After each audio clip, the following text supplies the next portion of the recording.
Everyone, this is Shaurya Agarwal from commerce world और आज का हमारा टॉपिक है इंपॉर्टेंस ऑफ बिजनेस एनवायरनमेंट। इस पे हम समझेंगे कि बिजनेस एनवायरनमेंट क्यों इंपॉर्टेंट है एक ऑर्गेनाइजेशन के लिए, कैसे इंपॉर्टेंट है।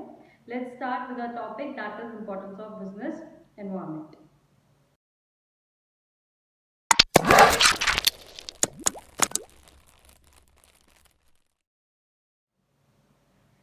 First importance है that it enables the firm to identify opportunities and getting the first mover advantage।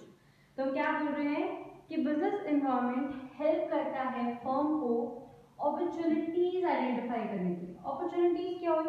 Opportunities हुई फेवरेबल सर्कमस्टांसेस, मतलब कि वो सब सिचुएशंस, वो सब सेट ऑफ सिचुएशन सर्कमस्टांसेस जो मेरी बिजनेस के लिए फेवरेबल हो, मतलब कि जो मेरी बिजनेस को हेल्प करेगी पॉजिटिवली। ठीक है, तो अपॉर्चुनिटीज क्या हुई? Favourable circumstances. तो बिजनेस एनवायरनमेंट हेल्प करता है ऑर्गेनाइजेशंस को ये अपॉर्चुनिटीज आइडेंटिफाई करने में, ग्रैब करने में और फर्स्ट मूवर एडवांटेज लेने में। जैसे कि इसकी एग्जांपल है, सीआरटी ने दी है मारुति उद्योग की, कि मारुति जो थी उन्होंने they became the first leader in cars, in small cars. उन्होंने देखा कि इंडिया में ज़्यादातर पॉपुलेशन इज मिडिल क्लास, तो इंडिया में स्टिल कार खरीदना एक लग्जरी है, तो हर कोई नहीं खरीद सकता। तो उन्होंने देखा कि अगर मैं एक स्मॉल कार मार्केट में लाता हूँ तो उसकी परचेज बहुत ज़्यादा होगी, उसकी सेल बहुत ज़्यादा होगी, लोग उसको बहुत ज़्यादा खरीदेंगे। तो इसलिए उन्होंने देखा कि ये अपॉर्चुनिटी थी कि इंडियन मार्केट में एक स्मॉल कार लाने की, और इस अपॉर्चुनिटी को ग्रैब किया और अब वो एक लीडर है स्मॉल कार्स की, right. So that what they are saying, that they enable the firm to identify opportunities and the first mover advantage. Second point is it helps the firm to identify threats and early warning signals. Opportunities हुई favorable circumstances और threats हुए unfavorable circumstances।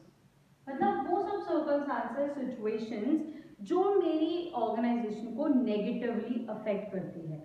जैसे कि हम make in India ले सकते हैं कि मेक इन इंडिया से हमारी कंट्री को बहुत सारा फायदा हुआ, लेकिन कुछ ऑर्गेनाइजेशन ऐसी भी थी जिनको नुकसान हुआ क्योंकि अब उनके लिए कंपटीशन बढ़ गया ना। सो वही कह रहे हैं कि बिजनेस एनवायरनमेंट के थ्रू वो हम आइडेंटिफाई कर सकते हैं अपने थ्रेट्स को, कि कुछ सर्कमस्टांसेस को हम आइडेंटिफाई कर सकते हैं जो मेरी ऑर्गेनाइजेशन को नेगेटिवली अफेक्ट करेगी। और हम इन सर्कमस्टांसेस के थ्रू क्या कर सकते हैं? अलर्ट रहेंगे, हमें पता है हमारी नेक्स्ट स्ट्रैटेजी क्या होगी, जैसे हम इन सिचुएशन में कोप अप कर सकते हैं। यही हमारा नेक्स्ट पॉइंट है। नेक्स्ट पॉइंट है that is helps in coping with rapid changes, कि अब बिजनेस एनवायरनमेंट से हम अपने अपॉर्चुनिटीज भी देख सकते हैं, थ्रेट्स भी देख सकते हैं।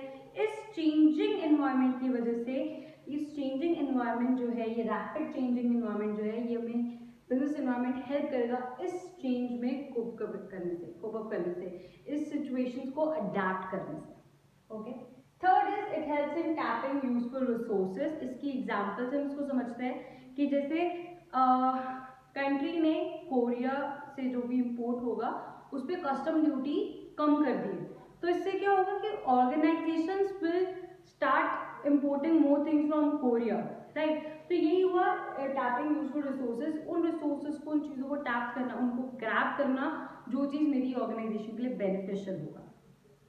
फोर्थ हमने कर लिया। Fifth is it helps in assisting in planning and policy formulation. ये पॉइंट इज कि हम, जैसे हमें पता चल गया कि मेरी ऑर्गेनाइजेशन के लिए क्या थ्रेट्स हैं, क्या अपॉर्चुनिटीज़ हैं, मैं उसके हिसाब से ही वर्क करना स्टार्ट करूँगा। मेरी पॉलिसीज फॉर्मुलेशन जो है वो उसके हिसाब से चेंज होगी। जैसे कि मेक इन इंडिया का ही हम ले सकते हैं कि जैसे ही ऑर्गेनाइजेशंस को पता चला कि बाहर से अलाउ कर रहे हैं हम कंपनीज को कि आके इंडिया में स्टैब्लिश करो अपना बिजनेस, तो मेरी ऑर्गेनाइजेशन को क्या थ्रेट है इससे, मैं कैसे इस चेंज से कोप अप कर सकता हूँ और मैं क्या अपनी पॉलिसीज फॉर्मुलेट कर सकता हूँ इस सिचुएशन में, इस सिचुएशन को हैंडल करने के लिए। So that's it guys for today. I hope आपको ये समझ आया हो, और आपको कोई भी डाउट हो तो आप कमेंट सेक्शन में मुझसे पूछ सकते हैं। ऑल्सो आप मेरे इंस्टाग्राम पेज को फॉलो कर लो जिसमें मैंने सारे नोट्स अपलोड किए हुए हैं। And if you guys like this channel, please subscribe to it, and if you guys like this video, give me a thumbs up. Thank you so much.